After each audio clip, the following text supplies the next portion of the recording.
बच्चों, crack and set का एक नया सीरीज में एक नया सब्जेक्ट में आप सबका स्वागत है। पहले मैं अपना परिचय देती हूँ। My name is Anagha S Nair and I'm a second year undergraduate student of the Department of Education, IIT Kharagpur, and also I'm a major in physics. अब आप सोच रहे होंगे, इन्होंने तो मेजर इन फिजिक्स बोला, फिर स्क्रीन में क्यों बायोलॉजी दिखा रही है? It is because along with major in physics, I'm also doing some courses related to biology here in IIT Kharagpur. As I have interest in this field, मुझे human body और human anatomy पढ़ने में थोड़ा बहुत interest है, इसीलिए मैं ऐसे कुछ courses भी कर रही हूँ यहाँ education department से के ही अंडर। तो इसीलिए मैं आपको biology पढ़ाने वाली हूँ and also highlight biology. So, biology is a very interesting subject which is a mixture of theory and problem. Mixture of theory and problem. हम usually ये चीज कहाँ सुनते हैं? फिजिक्स के बारे में सुनते हैं। फिर मैंने क्यों ऐसा कहा कि mixture of theory and problem? I know biology is mostly about theory. Biology बहुत कुछ हम theory करते हैं, theory करते हैं। But कुछ portions ऐसे भी आते हैं जहाँ पे हम problems करते हैं। For example, अगर आप sexual reproduction in plants नाम का एक चैप्टर याद करोगे आपका क्लास +2 बायोलॉजी से, उसमें हम माइक्रोस्पोरेंजियम और मेगास्पोरेंजियम के बारे में जब हम पढ़ रहे थे, मियोसिस, माइटोसिस, ये दो प्रोसेसेस जब हो रहे थे तब हम सेल डिविजन के बारे में पढ़ रहे थे और उस सेल डिविजन के ऊपर कितना सेल्स प्रोड्यूस हो रहा है उसके नंबर के ऊपर कुछ प्रॉब्लम्स हमने सुना सा लग रहा है ना, तो इसी के ऊपर हमारा प्रॉब्लम्स आएगा।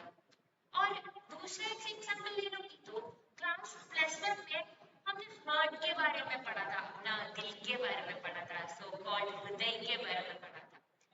जब हमने हार्ट के बारे में पढ़ा था तब हमने पढ़ा था कि 1 मिनट में कितना ब्लड पंप होता है और क्या 1 मिनट में कितनी बार हार्ट बीट करता है, उसके ऊपर से कितना ब्लड रिलीज होता है, कितना वॉल्यूम होता है। ऐसे बहुत सारी जगहों पे हम प्रॉब्लम्स भी देखते हैं, इसलिए मैंने बोला कि biology is also a mixture of theory and problems. आप में से अगर कोई भी नीट एग्जाम दे चुके हैं या फिर देने की प्लान कर रहे हैं तो एनसीईटी का biology is a little bit different from NEET का बायोलॉजी।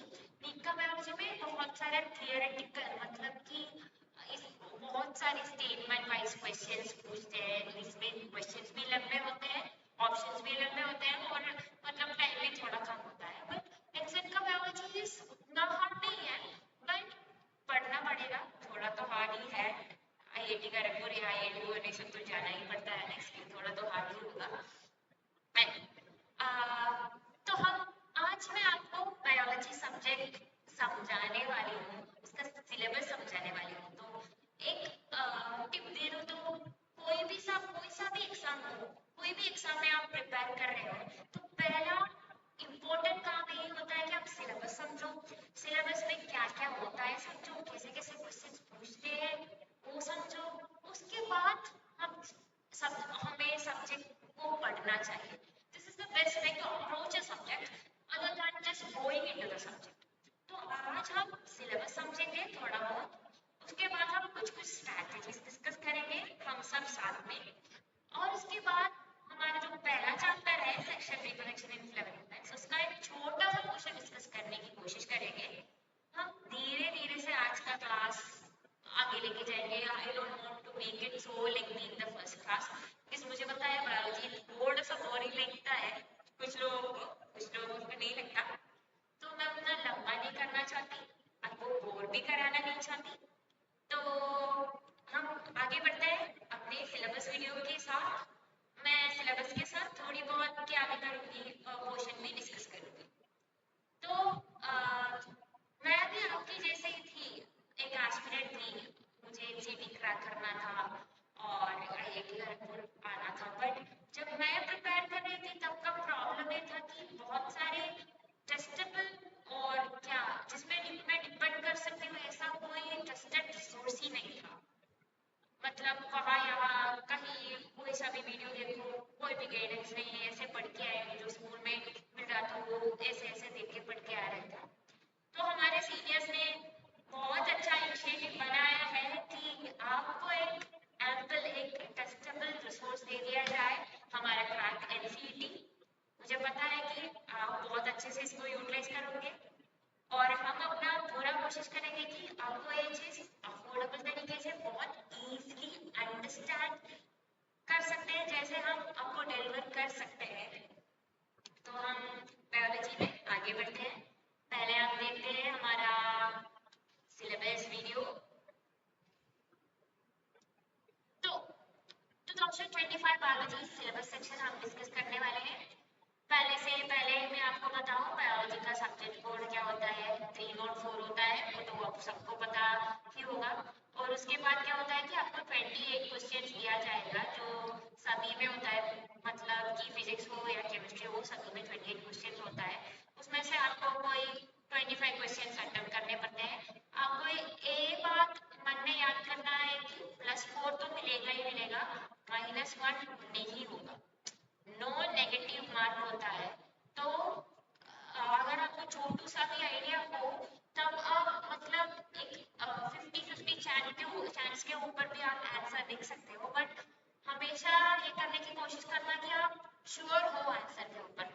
हम में से बहुत लोग ऐसे सोचते हैं कि हाँ नेगेटिव तो नहीं है, फिर तो चिल्ली होगा, पीसी होगा। ऐसा मत सोचना, क्योंकि ये बहुत इंपॉर्टेंट होता है, क्योंकि किसी को भी नेगेटिव नहीं मिल रहा। सभी अटेम्प्ट कर रहे हैं, जो सबसे अच्छे से प्रिपेयर करके आए वो भी अटेम्प्ट करेगा, और सबसे जो खराब प्रिपेयर करके आए वो भी अटेम्प्ट करेगा। कुछ लोग तो अपने लक के ऊपर करेंगे, 50-50 चुक्का मारने की भी कोशिश करेंगे। बट आप सब जब प्रिपेयर कर रहे हैं, आपका मन में ये रखना है कि मुझे सारे के सारे क्वेश्चन ठीक ही करने हैं, क्योंकि हमारे IIT भुवनेश्वर, IIT खड़गपुर सभी में केवल 50 सीट्स होती है टोटल में। उनमें से शायद 13 या 14 के नीचे ही आपको बायोलॉजी में सीट मिलेगा।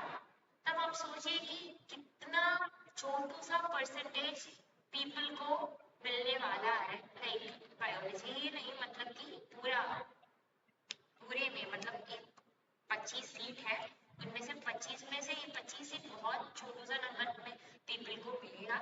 और जो मैथ्स लिख रहे हैं वो भी हमारे साथ है, इसलिए हमें बहुत श्योर होना पड़ेगा कि हम मैक्सिमम क्वेश्चंस ठीक है।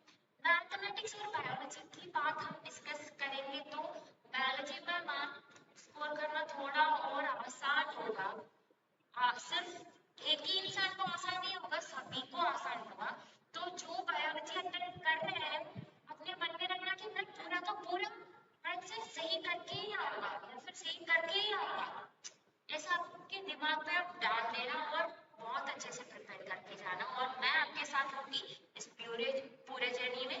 हम साथ में कंप्लीट करेंगे। तो ये तो बताने की जरूरत नहीं है कि क्वेश्चन सारे MCQ फॉर्मेट में होगा, ये तो आपको बताने की जरूरत नहीं है। और उसके पहले आप सिलेबस के एक ओवरव्यू को देख लें तो हमें पता चलता है कि यूनिट 1 जो होता है हमारा रिप्रोडक्शन होता है। यूनिट 1 थोड़ा आसान होगा, क्योंकि आप बहुत रिलेट कर पाते हैं, मतलब कि क्या जो ह्यूमन बॉडी में होता है, आप लड़के हो जो ह्यूमन बॉडी में होता है वही सबके बारे में हम सीखते हैं।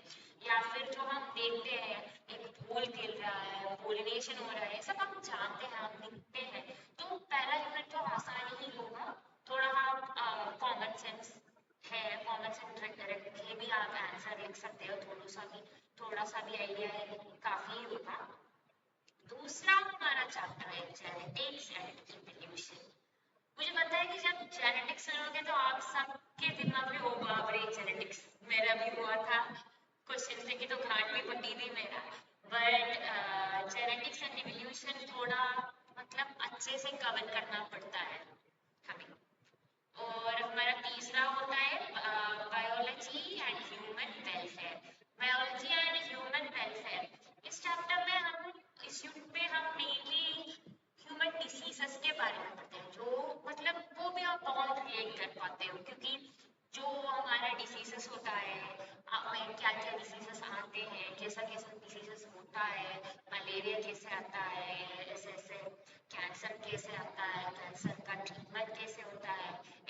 बाद हम बायोलॉजी एंड ह्यूमन वेलफेयर में डिस्कस करेंगे। फिर बायोटेक्नोलॉजी एंड एप्लीकेशन आता है जो आपके लिए नया स्ट्रीम है, बायोटेक्नोलॉजी एंड एप्लीकेशन। थोड़ा बहुत आसान होता है, बस बायोटेक्नोलॉजी एंड एप्लीकेशन में मुझे लगता है कि प्रॉब्लम बेस्ड सवाल आते हैं और यूनिट 1 रिप्रोडक्शन में भी आपको प्रॉब्लम्स देखते हैं क्योंकि इसमें हम पोलिनेशन पोलिन के बारे में जब पढ़ेंगे, मतलब कि हमारा माइक्रोस्पोरेंजियम मेगास्पोरेंजियम के बारे में पढ़ेंगे तो तब हमें प्रॉब्लम्स दिखेंगी। और जेनेटिक्स एंड इवोल्यूशन में प्रॉब्लम एज इन बहुत नहीं आता, बट प्रोबेबिलिटी रिलेटेड क्वेश्चंस आता है। मतलब आपसे पूछे जाते हैं कि सेकंड जनरेशन में कौन सा ऑफस्प्रिंग होगा, थर्ड जनरेशन में क्या होगा, कोई ट्रेट जैसे कि टॉलनेस और या फिर डॉर्फनेस या फिर स्किन कलर ऐसे, या फिर कोई डिसीज होगा, मतलब कि सिकल सेल एनीमिया, थैलेसीमिया, ऐसे कोई डिसीजेस होता है, ये सब सेकेंड जनरेशन में दिखेगा कि थर्ड जनरेशन में दिखेगा हमारा पेडिग्री चार्ट वाला। उसके रिलेटेड कुछ एप्लीकेशन टाइप क्वेश्चंस हम जनरली जेनेटिक्स एंड इवोल्यूशन से आता है। और फिर हमारा लास्ट जो होता है इकोलॉजी एंड एनवायरनमेंट में आता है, तो बहुत सिंपल सा टॉपिक है, पूरा का पूरा थियरी है, सिर्फ ऑर्गेनिज्म एंड पॉपुलेशन और इकोसिस्टम में मुझे लगता है कि एक दो प्रॉब्लम्स पूछे जाते हैं। इकोसिस्टम में जो हमारा सनलाइट का रिलेटेड प्रॉब्लम है, मतलब कि 50% of the energy is utilised within the plant, then each topic level में 10% कम होता ही रहता है, उसके ऊपर से क्वेश्चंस पूछे जाते हैं। वो भी बहुत टेंशन लेने की बात नहीं है, हम आसानी से कवर कर पाते हैं। और फिर हमारा पहला यूनिट के मतलब पहला यूनिट जो है रिप्रोडक्शन, उसको हम डिटेली देखें तो sexual reproduction in flowering plants में फ्लावर का स्ट्रक्चर पढ़ना पड़ता है, फीमेल एंड मेल गैमेटोफाइट्स के बारे में पढ़ना पड़ता है। आप बस एक बात बोलना चाहती हूँ, घबराना मत, अगर ये वर्ड्स आपको नए हो या नहीं भी हो, घबराना मत, टेंशन फ्री होना। हम सिर्फ सिलेबस डिस्कस कर रहे हैं क्योंकि हमारे और आपके बीच में एक कनेक्शन बन जाए। उसके बाद लाइक आप चिल रहे ना, हम डिटेली सब कुछ डिस्कस करेंगे, सारे पोर्शंस क्लियर करवा देंगे मैं।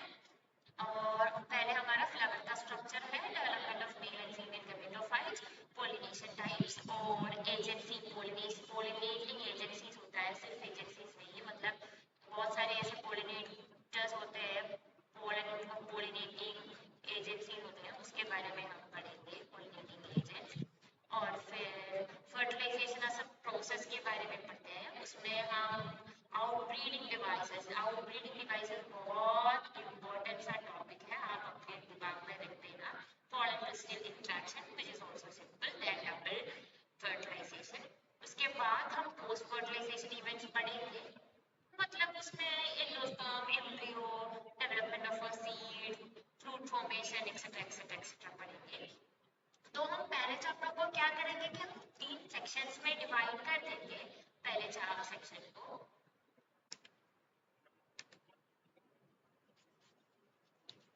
हम मतलब कि हम क्या करेंगे कि हम 3 सेक्शंस में डिवाइड कर देंगे, प्री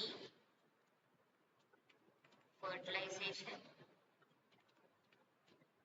एंड पोस्ट, मतलब 3 इवेंट्स हैं ये, इनको हम 3 सेक्शंस में डिवाइड कर देंगे,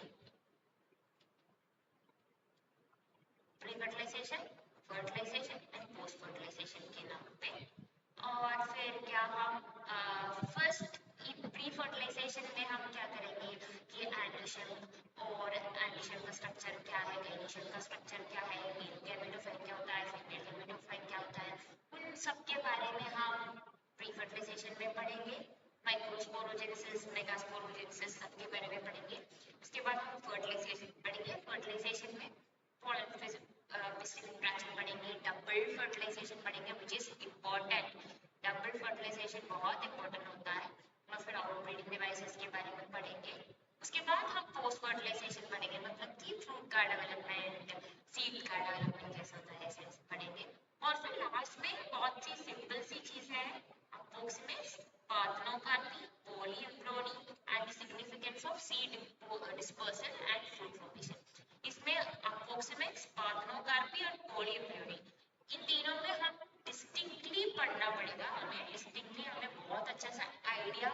चाहिए, क्योंकि बहुत अच्छे अच्छे क्वेश्चंस जो हमको कंफ्यूज कर सकती है ऐसे क्वेश्चंस पूछे जाते हैं। सेकेंड हमारा चैप्टर है ह्यूमन रिप्रोडक्शन। ह्यूमन रिप्रोडक्शन में ही हम एक ऐसा ही स्ट्रक्चर फॉलो करेंगे जिसमें हम पहले एनाटॉमी पढ़ेंगे, male and female reproductive system, microscopy of anatomies of the testis, ovary, gametophytes, formation, gametogenesis which is known as oogenesis, spermatogenesis, सबके बारे में क्लियर करेंगे पहले सेक्शन में। उसके बाद हम रिप्रोडक्टिव साइकिल, प्रेगनेंसी, मतलब कि आप इतना ही सोचिए ह्यूमन रिप्रोडक्शन में क्या चाहिए। पहले हम ओटीपी के बारे में पढ़ेंगे, सेकेंड प्रोसेस कैसे होता है पढ़ेंगे, रिप्रोडक्शन का एंड प्रोडक्ट क्या होता है, प्रेग्नेंट होते हैं और बेबी बोर्न होता है, उसके बारे में डिस्कस करेंगे। 3 सेक्शंस कंप्लीट। उसमें हमें मेजरली फोकस करना पड़ेगा इनमें स्पर्मेटोजेनेसिस, oogenesis। आपको दिख नहीं रहा होगा, मैं थोड़ा कलर चेंज कर लूं।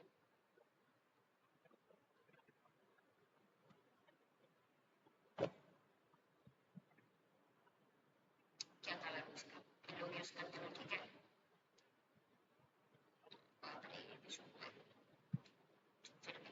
स्पर्मेटोजेनेसिस, oogenesis के बारे में हमें थोड़ा अच्छे से कवर करना पड़ेगा, क्योंकि उसमें मतलब कि क्या पूछते हैं हम, प्रॉब्लम्स थोड़े बहुत पूछते हैं। मैं आपके साथ डिस्कस कर लूंगी कि कैसे प्रॉब्लम्स पूछे जाते हैं।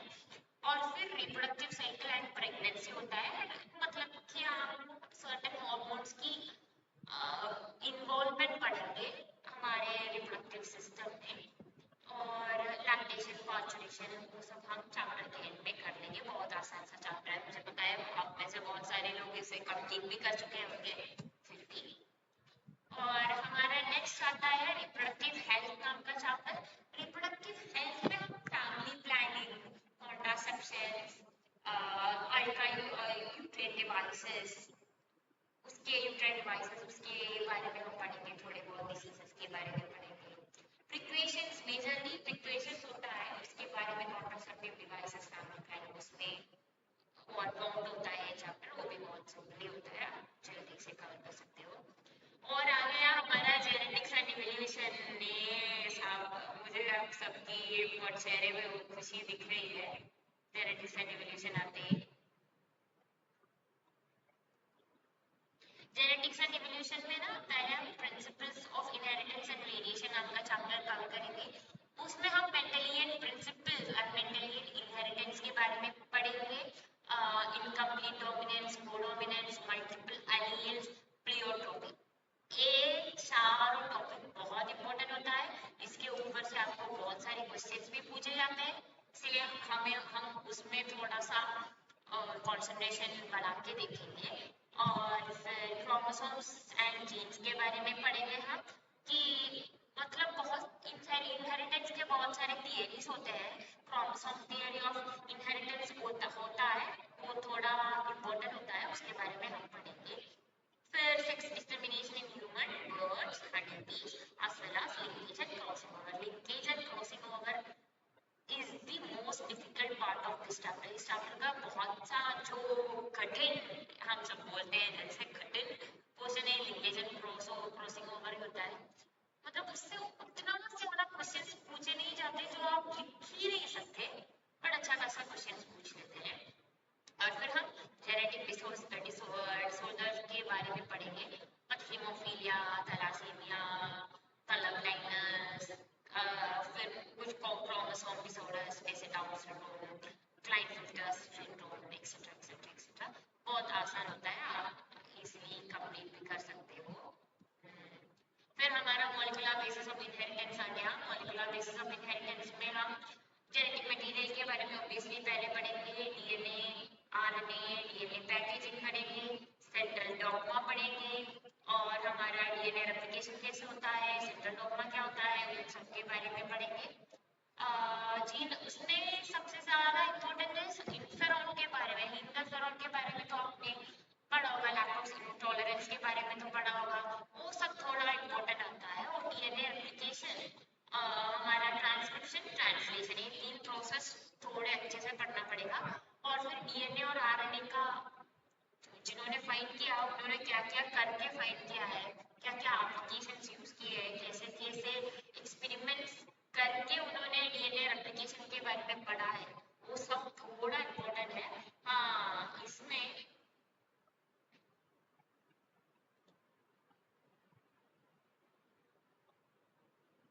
एक मिनट बच्चों, इसमें ये वाला पोर्शन है ना डीएनए रेप्लिकेशन, इसमें से प्रॉब्लम्स पूछती है। डीएनए रेप्लिकेशन से कैसे पूछती है कि नाइट्रोजन का एक पोर्शन है, नाइट्रोजन एक्सपेरिमेंट का एक पोर्शन है, उस नाइट्रोजन एक्सपेरिमेंट का पोर्शन से हमसे क्या पूछी जाते हैं, थोड़ा बहुत प्रॉब्लम्स पूछी जाती है। आप सब अपने दिमाग में रख देना कि कहाँ से प्रॉब्लम्स पूछते हैं। और फिर हमें उसके बारे में पढ़ना पड़ेगा क्या, फिंगरप्रिंटिंग, डीएनए फिंगरप्रिंटिंग।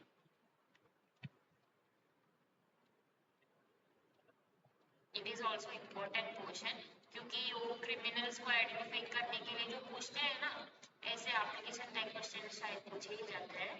और फिर एवोल्यूशन, एवोल्यूशन में different theories of evolution, Darwin का कंट्रीब्यूशन क्या था, मॉडर्न सिंथेटिक थियरी कैसा था, एम्ब्रियोलॉजी, एनाटॉमी, ऐसे ऐसे एक्सपेक्ट पढ़ते हैं, एक्सेट्रा एक्सेट्रा। और फिर पॉपुलेशन जेनेटिक्स के बारे में पढ़ते हैं, मतलब कि हार्डी वेनबर्ग प्रिंसिपल के बारे में हमने पढ़ा था ना, वो प्रिंसिपल किस में डिपेंड करता है, क्या चेंज होने से क्या चेंज होगा, इसके बारे में हम डिस्कस करेंगे। वो भी थोड़ा आसान होता है, आसान सा चैप्टर ही होता है, आप टेंशन मत लेना। और हमारा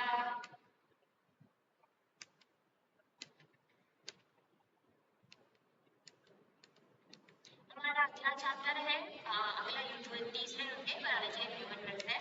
बायोलॉजी एंड ह्यूमन वेलफेयर में मेनली 2 चैप्टर्स आता है, human health and diseases, microbes in human welfare.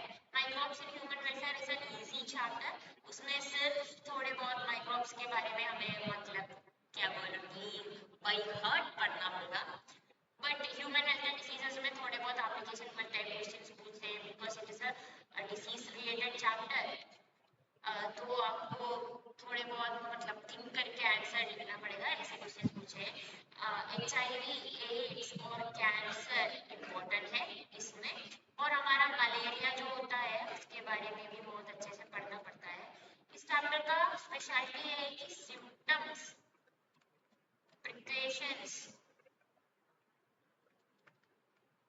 इनके बारे में बहुत अच्छे से हमें ज्ञान होना पड़ेगा। मेरा पेज थोड़ा गंदा लग रहा है, माफ कर देना बच्चों। माइक्रोब्स इन ह्यूमन वेलफेयर में जाते हैं, उसमें क्या ही पढ़ना पड़ता है कि क्या है माइक्रोब्स का रोल, मतलब कितने इम्पोर्टेंट है माइक्रोब्स, डिफरेंट टाइप माइक्रोब्स क्या क्या होते हैं, और बायो कंट्रोल एजेंट्स होते हैं। तो so called microbes which are villains for us can be useful as our friends, क्योंकि वो बहुत अच्छे अच्छे चीजें भी थोड़े बहुत करते हैं, उसके बारे में भी हमें डिस्कस करना पड़ेगा। और फिर हमारा नेक्स्ट यूनिट है बायोटेक्नोलॉजी एंड इट्स एप्लीकेशन,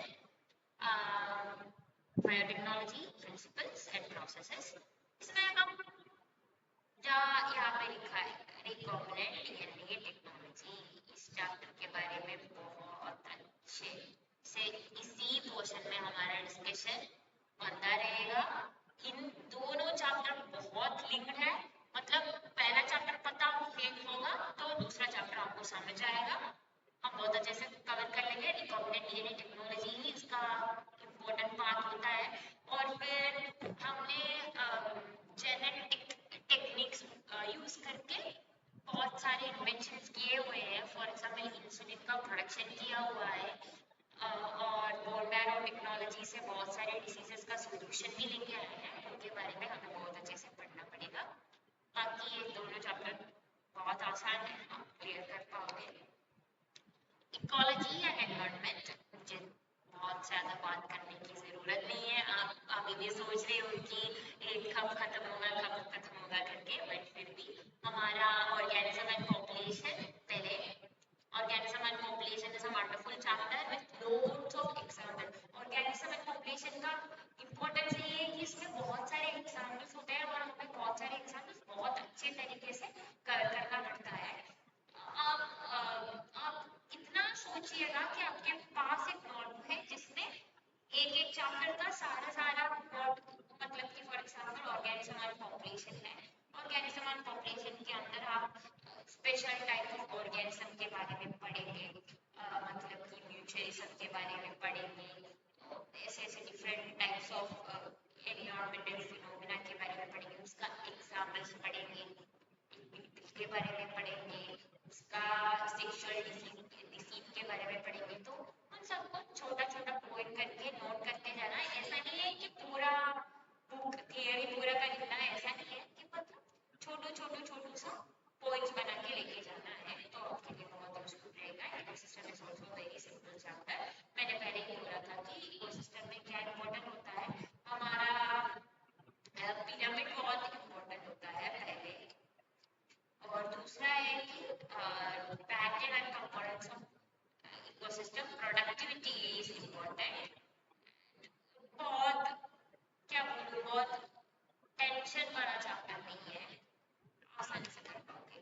हमारा last chapter biodiversity and conservation, इसमें क्या होता है, बायोडाइवर्सिटी का इम्पोर्टेंस क्या है हम पढ़ते हैं कि बायोडाइवर्सिटी के लिए क्या, बायोडाइवर्सिटी एक्चुअली क्या है पढ़ते हैं, क्या क्या थ्रेट्स है, कैसे हम बायोडाइवर्सिटी को सेव कर सकते हैं, कैसे फॉर एग्जांपल कि एक एनवायरमेंटल एक्टिविस्ट जैसा कुछ, मतलब कि हम कैसे एनवायरमेंट को प्रोटेक्ट कर सकते हैं, सस्टेनेबल डेवलपमेंट क्या होता है, एक्सटेंड करने वाला ऑर्गेनिजम्स कहाँ देते हैं, हमारा सॉ कॉल्ड डेटा और बायोस्फीयर्स आपने बहुत सारे देखे होंगे, नेशनल पार्क जहाँ पे डिक्लेयर होता है, हाइड्रोसिस होता है, इसके बारे में हम डिटेली डिस्कस कर लेंगे। इससे हमारा 13 चैप्टर्स कंप्लीट हो गया। ये सब आपका सिलेबस है। मुझे लगता है कि मैंने थोड़ा लंबा कर दिया, बट सिलेबस अपना भी थोड़ा इम्पोर्टेंट ही होता है। इसमें से आपको जो सबसे हार्डेस्ट चैप्टर है ऑब्वियसली जेनेटिक्स ही है। आई वोंट से कि जनरली ऐसा है, बट सभी के लिए ऐसा नहीं होना चाहिए। मतलब कुछ लोगों को जेनेटिक्स आसान भी होता है, जेनेटिक्स में मतलब फास्ट करना है, आपको समझने में थोड़ा टाइम लगेगा, बस उतना ही प्रॉब्लम है। बाकी सारे रिप्रोडक्शन ऐसा सिंपल यूनिट आप जल्दी कंप्लीट कर सकते हो, जल्दी रिवाइज कर सकते हो। इनहेरिटेंस का भी चैप्टर थोड़ा लंबा होता है, बट आप कर पाओगे। मैंने जैसे बोला थोड़ा कंसेप्ट थोड़ा ज्यादा है, कुछ नया पढ़ने वाले हैं, इसका थोड़ा प्रॉब्लम है। बायोलॉजी एंड ह्यूमन वेलफेयर में ह्यूमन हेल्थ एंड डिसीजेस थोड़ा इंटरेस्टिंग चैप्टर है, क्योंकि आप रिलेट कर पाते हैं।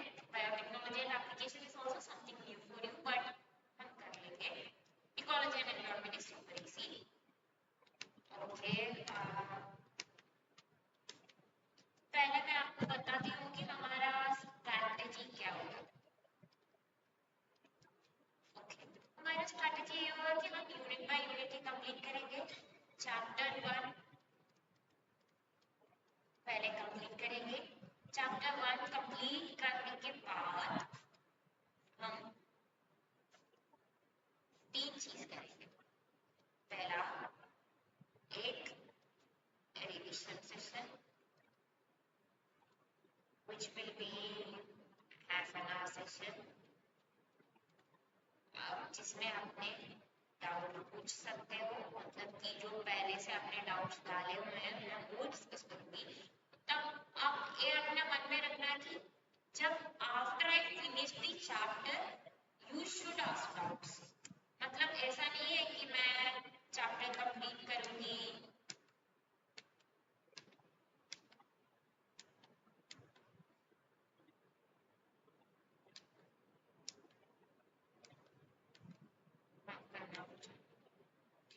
मतलब ऐसा नहीं है कि मैं चैप्टर कंप्लीट करूंगी और आप डाउट्स नहीं पूछेंगे, ऐसा कुछ होगा।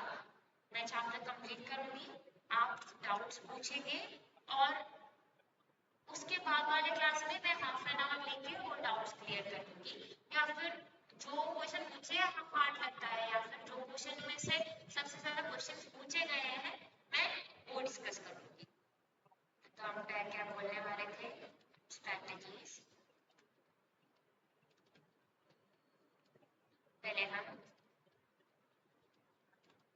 चैप्टर 4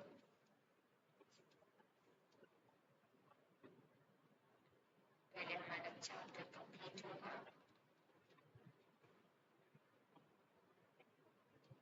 उसके बाद चैप्टर रिवीजन करेंगे, उसके बाद हम एमसीक्यू डिस्कशन करेंगे, उसके बाद एक टेस्ट होगा। इसमें मोस्टली पीवाईक्यू ही डिस्कस होगा, जिसमें थोड़ा सा मैंने नीट का भी क्वेश्चंस एक्स्ट्रा ऐड करूँगी, क्योंकि हम अगर आप नीट लेवल के क्वेश्चंस प्रैक्टिस भी कर लेंगे तो कॉन्सेप्ट बहुत सारा होगा। अपने दिमाग में एक बात डाल लेना कि you should not skip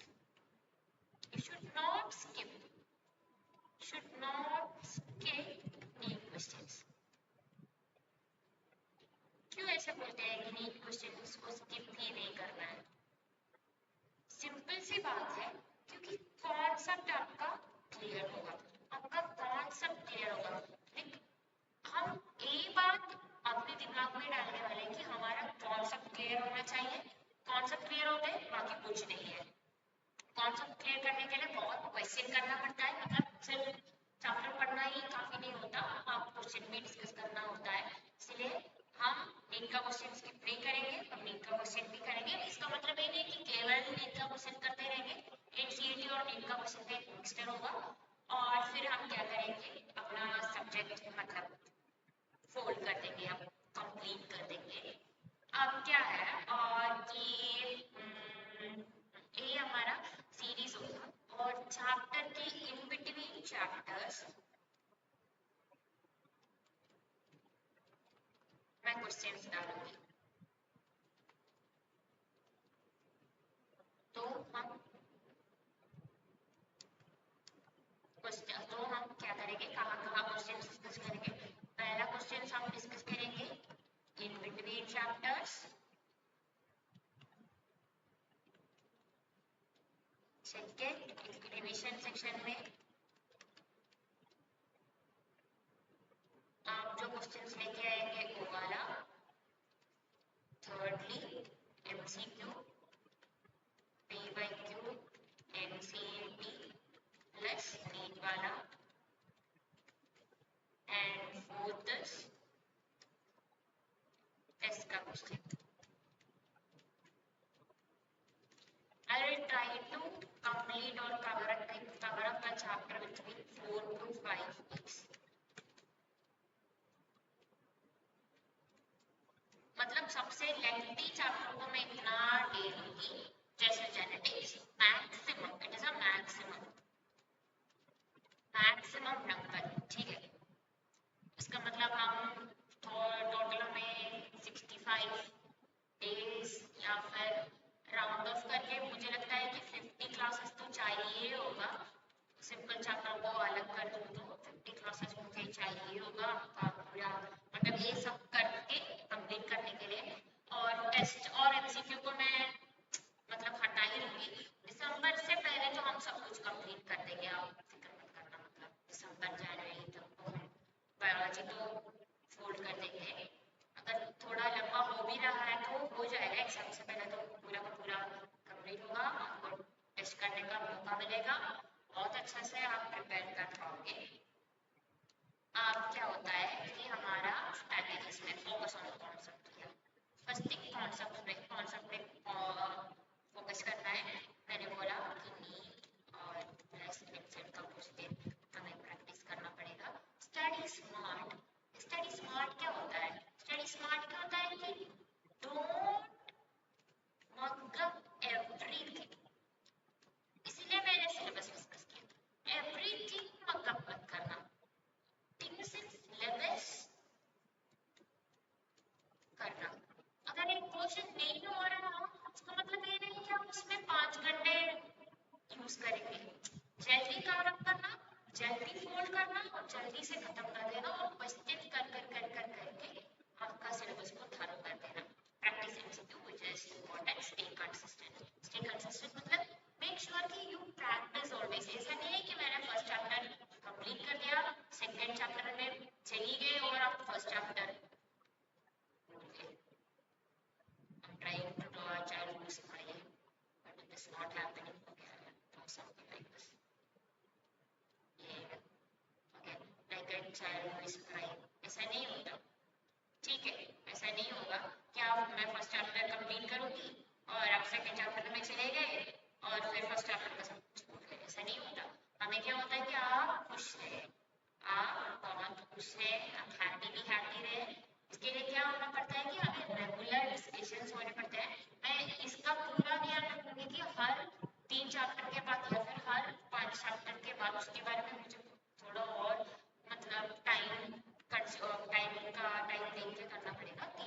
first chapter के बाद मैं तीनों चैप्टर का कंपेयर टेस्ट रखूंगी, या फिर एक यूनिट का पूरा कंपेयर टेस्ट रखूंगी। ऐसा मुझे लगता है कि पूरा 5 कंपेयर टेस्ट होगा।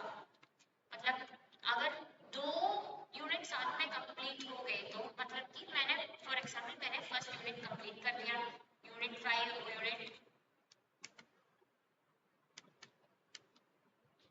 Unit 1 is complete, then test पूरा यूनिट का, यूनिट 2 कंप्लीट टेस्ट, जिसमें यूनिट 1 भी आएगा, यूनिट 2 भी आएगा, ऐसे ऐसे होगा।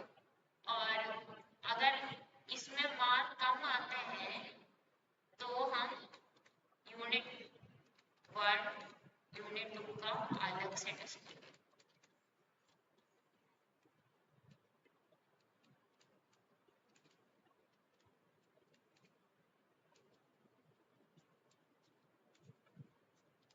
आई होप कि आप क्लियर हो। ओके, हम आगे बढ़ते हैं। तो हमें sexual reproduction and flavouring plants पढ़ना होगा। मुझे लगता है कि आज के लिए सिर्फ इतना ही काफी है। मैं कल आपको sexual reproduction and flavouring plants ले लूंगी। हमारा एक क्लास सैटरडे को भी आ रहा है मेरे ख्याल से, और फिर वेडनेसडे को आता है। मैं सैटरडे से आपका sexual reproduction and flavouring plants लेना शुरू करूंगी। आज बस आप मतलब कि तैयार रखिए अपने मन को कि हम करने वाले हैं अपना चैप्टर। कोई टेंशन मत रखना, हम बहुत अच्छे तरीके से कंप्लीट कर लेंगे। बायोलॉजी हम पूरा का पूरा नंबर लेके आएंगे। ठीक है, आज के लिए हम रुकते हैं। तो मुझे आई होप कि आपको सेक्शन बहुत अच्छा लगा होगा। अगर कोई प्रॉब्लम है तो हम क्लियर कर देंगे। मुझे पता है कि मैंने आज चैप्टर नहीं लिया, बस इसीलिए नहीं लिया क्योंकि आज मुझे लगता है कि आज सिलेबस ही काफ़ी होगा। मैं तो थोड़ा बहुत पढ़ाने की भी सोच रही थी, बट ठीक है, हम आज केवल इतना ही कंप्लीट कर लेंगे। कल सैटरडे से हम चैप्टर शुरू कर देंगे। मेरे ख्याल से सैटरडे तक तो sexual reproduction and flowering plant शायद खत्म ही हो जाएगा, क्योंकि चैप्टर बहुत आसान है। और फिर मोस्टली 2 क्लासेस लगेगा sexual reproduction and flowering plants, और तो तीसरे क्लास में मैं रिविजन लूंगी और उसके बाद सेकेंड चैप्टर चालू कर दूंगी। आप टेंशन मत लेना, हम कंप्लीट कर देंगे।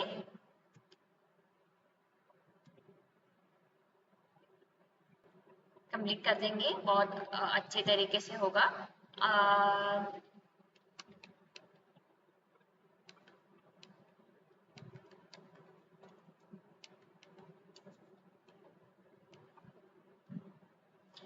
अब चाहे तो एक छोटू सा, मैंने जैसे बोला कि छोटू सा एक चमका लेके हम मतलब शुरू करके रखते हैं। मतलब sexual reproduction and flowering plants में मेनली हम पहले फ्लावर क्या है उसके बारे में डिस्कस करेंगे, फ्लावर का डिफरेंट पार्ट्स क्या है उसके बारे में डिस्कस करेंगे।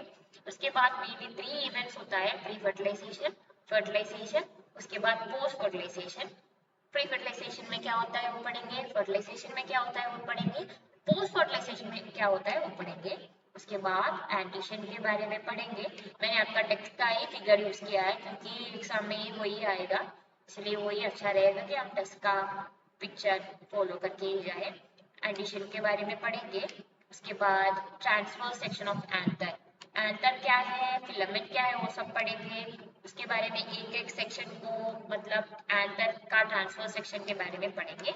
उसके बाद हम पॉलन ग्रेन्स के बारे में पढ़ेंगे और माइक्रोस्पोरोजेनेसिस के बारे में पढ़ेंगे। इनमें से ये चैप्टर हम वाइंड अप कर देंगे। आई होप कि आज का सेशन बहुत अच्छा रहा होगा, आपको बहुत अच्छे से सब कुछ समझ गए होंगे। तो कल मिलते हैं एक अगले सेशन में। आप तैयार होके आइएगा। मुझे लगता है कि आपके स्कूल में ऑलरेडी ये चैप्टर ले चुके होगा, तो मैं बहुत डिटेली नहीं लूंगी। मैं लेने वाली हूँ सब्जेक्ट, अरे जो मतलब कि आपको एनसीईटी क्रैक करने के लिए क्या चाहिए मैं वो दूंगी आपको। आप क्रैक कर लेंगे, मेरी गारंटी है। आज के लिए अलविदा। हैव अ गुड फूड, खाना खाना, बहुत अच्छे से सोना, मतलब पढ़ाई के साथ हमें खेलना भी चाहिए, अपना मन को फ्रेश भी रखना चाहिए। आप बहुत अच्छे से कर लोगे, मुझे पता है, आप अच्छे बच्चे हो। And I hope you all enjoy today's session, and I hope that all of you can achieve your dreams. And अपने दिमाग में हमेशा रखना कि LSAT क्रैक करेंगे तो क्रैक LSAT से ही करेंगे। And आज के लिए अलविदा, गुड नाइट, बाय बाय।